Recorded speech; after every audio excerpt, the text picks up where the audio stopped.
بسم اللہ الرحمن الرحیم نحمدہ ونصلی علی رسولہ الکریم اما بعد۔ معزز سامعین، رمضان کے مہینے کا ایک بہت ہی مجرب عمل لے کر آیا ہوں۔ اس عمل کی وجہ سے انشاءاللہ پورا رمضان اللہ تعالیٰ کی خاص رحمت اور برکتیں نازل ہوں گی۔ بالخصوص معیشت کے مسئلے میں آپ کے گھر میں رزق کی تنگی نہیں ہوگی، فقر و فاقہ کی تنگی نہیں ہوگی، ہر قسم کا مسئلہ آپ کا انشاءاللہ حل ہوگا۔ ویسے ہی رمضان کا مہینہ رحمتوں والا، برکتوں والا ہے، جس میں اللہ تعالیٰ کی رحمتیں خاص طور پر نازل ہوتی ہیں۔ جیسے ہی رمضان کی پہلی رات شروع ہوتی ہے، حدیث میں آتا ہے تو اللہ تعالیٰ آسمانوں کے دروازے کھول دیتے ہیں، رحمت کے دروازے کھول دیتے ہیں، اور آخری رمضان تک یہ دروازے کھلے رہتے ہیں۔ بس اللہ تعالیٰ بخشش کے بہانے ڈھونڈتا ہے کہ کوئی بندہ اپنی مغفرت، اپنی بخشش کے لیے اس کے سامنے پیش ہو جائے۔ اللہ تعالیٰ گناہوں کی بخشش کرتا ہے۔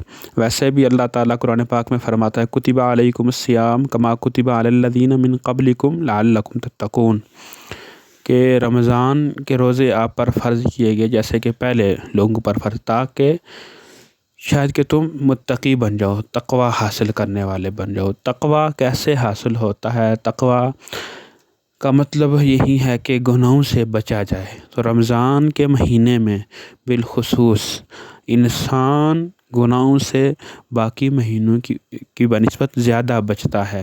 شیطان اللہ تعالیٰ قید کر دیتا ہے۔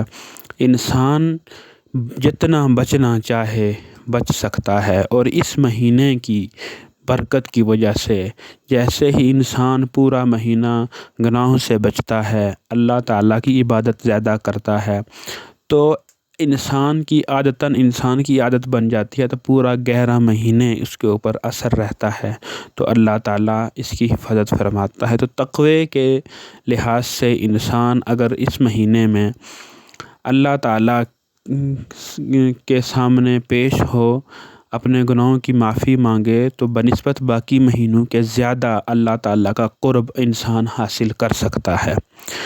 تو رمضان کا مہینہ کی شروع ہونے والا ہے، آمد 2-3 دن باقی ہیں، تو اس عمل کو کریں انشاءاللہ۔ اس کی برکت سے دنیا میں بھی اللہ تعالیٰ فائدہ دے گا اور آخرت میں بھی فائدہ دے گا۔ اور یہ جو عمل ہے رمضان کے مہینے کے علاوہ بھی آپ کر سکتے ہیں۔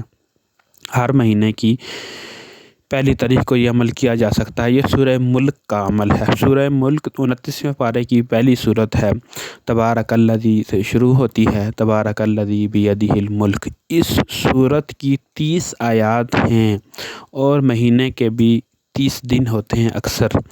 تو اس سورت کو پڑھنے کی وجہ سے انسان کو اللہ تعالیٰ ہر قسم کی پریشانیوں سے، مصیبتوں سے پورا مہینہ بچا کے رکھتا ہے۔ اس کے اوپر اللہ تعالیٰ کا خاص فضل ہوتا ہے۔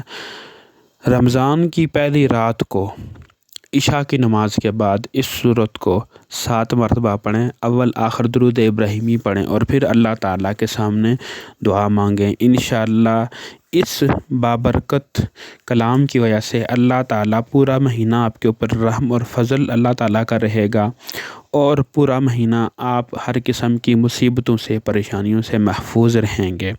یہ سورت پڑھ کے اللہ تعالیٰ کے سامنے دعا کریں، گڑ گڑائیں، رمضان کی برکت سے اللہ تعالیٰ سے اپنے گناہوں کی معافی مانگیں، اور اپنی حاجات اپنے رب کے سامنے پیش کریں، تو انشاءاللہ اس بابرکت وظیفے کی وجہ سے اللہ تعالیٰ آپ کی حاجات، جائز حاجات بھی پوری کرے گا، اور ہر قسم کی پریشانیوں سے، مصیبتوں سے بھی اللہ تعالیٰ آپ کو بچائے گا۔ وآخر دعوانا ان الحمد للہ رب العالمین۔